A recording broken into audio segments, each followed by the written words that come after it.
Hey guys, today I want to show you how to convert your Left 4 Dead 2 HDR skyboxes into low dynamic range skyboxes to support LDR maps for Gary's mod or whatever other source mod you're working on.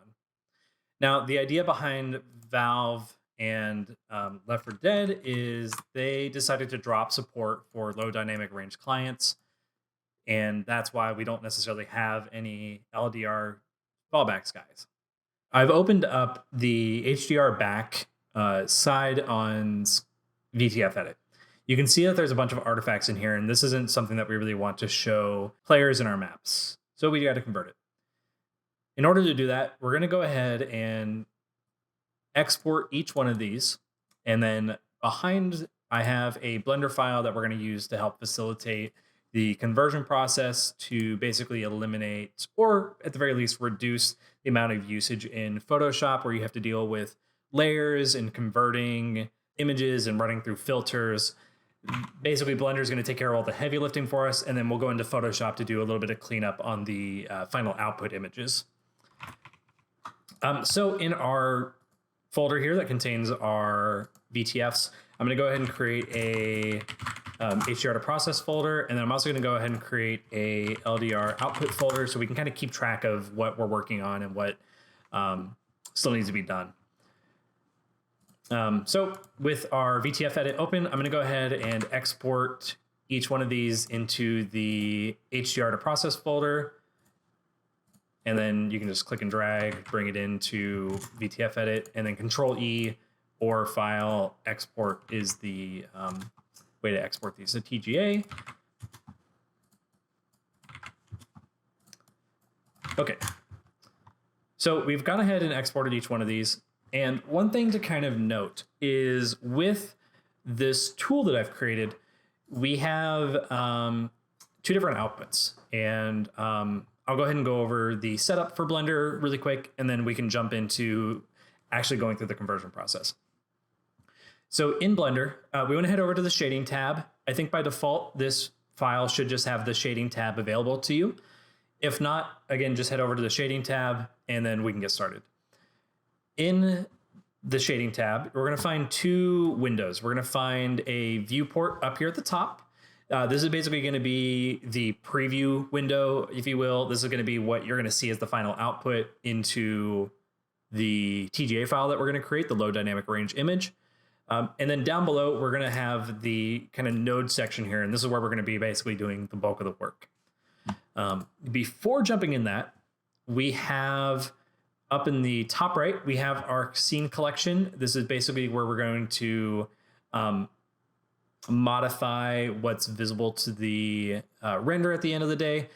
You're going to find that we have a collection. That's this little box of a 1:1 or a 2:1. And this is basically built in to facilitate the different sky resolutions. So for example, this HDR up image has a square resolution of 512 by 512, whereas this front has a resolution of 512 by 256. And because of the way this file is set up, I didn't want you guys to have to run in and go through changing resolutions and adjusting the camera settings and all that stuff. So essentially, the best way that you can go about between switching these different sides that we're going to be working with is just by enabling one collection and disabling the other. You can see our pink rectangle here is now turned into a pink square because that takes up basically the whole viewport here. Last thing before we get into it is in our output properties, we're going to find in the format, we can adjust the resolution. Essentially, we just want to keep it the largest length of the side and then just keep it square. So if you're using one of the Left 4 Dead skyboxes, typically they're going to be 512.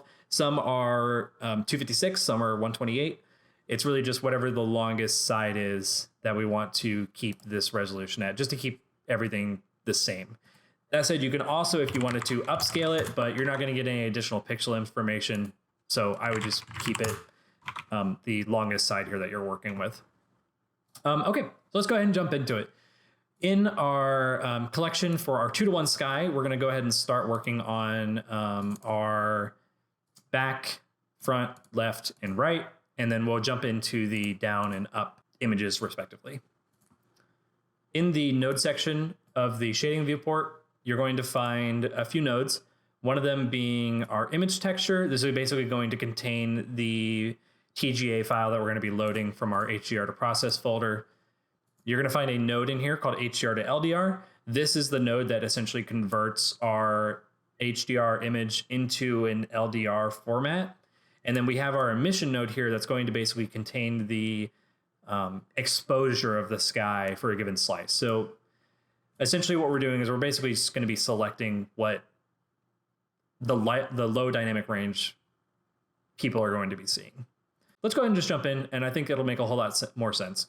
In our image texture node, we're going to go ahead and hit open, and I'm going to go ahead and navigate over to our HDR to process folder. And like I said, we're going to basically just be worrying about everything besides the up and down right now, and then we'll jump into the up and down. So let's go ahead and select our back, open image, and your image will most likely look like this. If it does, really simple change. We're just basically just going to change this color space from sRGB to non-color, or you can use raw. Either one works. If you have one or the other, it doesn't matter as far as the output goes. We have the HDR to LDR node that's doing a lot of our heavy lifting here. Last little thing that we need to adjust is going to be our emission. Now, as a prefix before we adjust our emission, this node is basically going to set the brightness of the sky. Once you've kind of dialed this in, you don't want to change it for the other sides. This is kind of a universal setting that we don't want to touch once we've kind of figured out what works good for one. If you go in and start setting, oh, this looks good for this side, but a different side looks good with this, you're basically going to have seams in your sky, and one side of the skybox is going to be brighter than the other. So just find one that works for probably the darkest side or maybe even the lightest side, and then just keep it the same for each of the 6 sides. I think 0.62 looks good for this particular side. So what I'm going to do is I'm going to go ahead and hit render image, and I'll go to image, save as, and then you can just save it as a PNG or you can save it as a TGA, and then just make sure that you're putting that in our LDR to output folder, and then just make sure that the name kind of matches what we're working with. So this is the back. And then what we're going to do is just go through each one.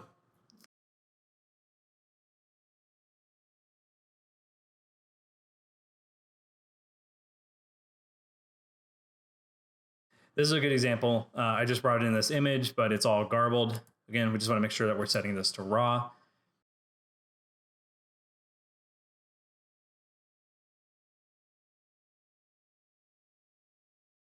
Just because this particular image has the sun in it, you can see as I adjust the emission here, you can definitely get a little bit more visibility in the sky. So basically, once you've found the best one, again, don't touch this. But just for the demo, I'm just going to keep it as is.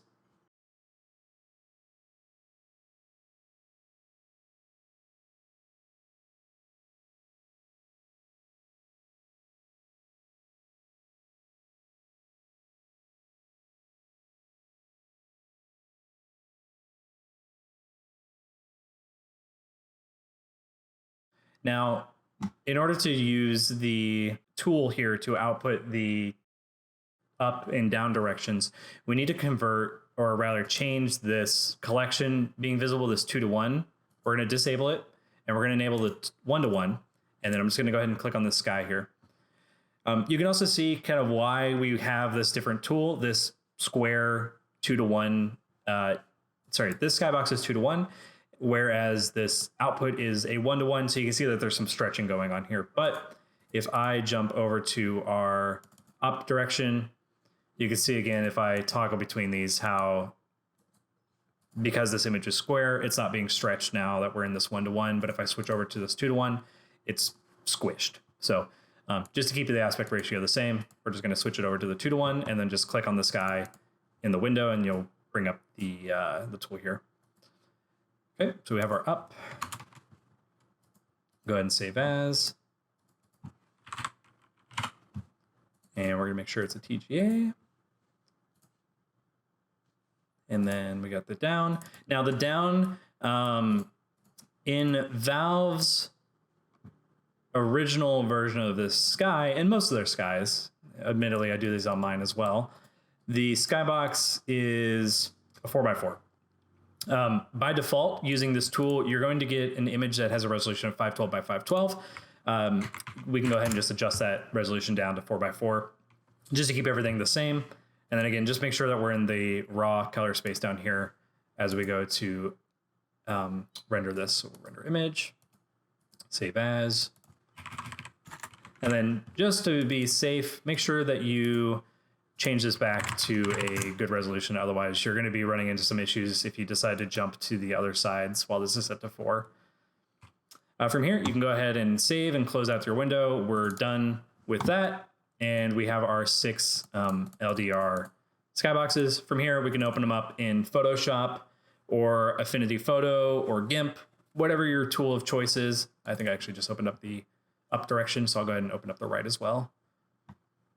Yep. And then from here, we can go ahead and crop our image and then export this to a TGA essentially. So yeah, I think that's basically it. If you guys have any questions, just shoot me a message, and then I'll be sure to include this in both the video description itself, and then I'll also share it over in Discord.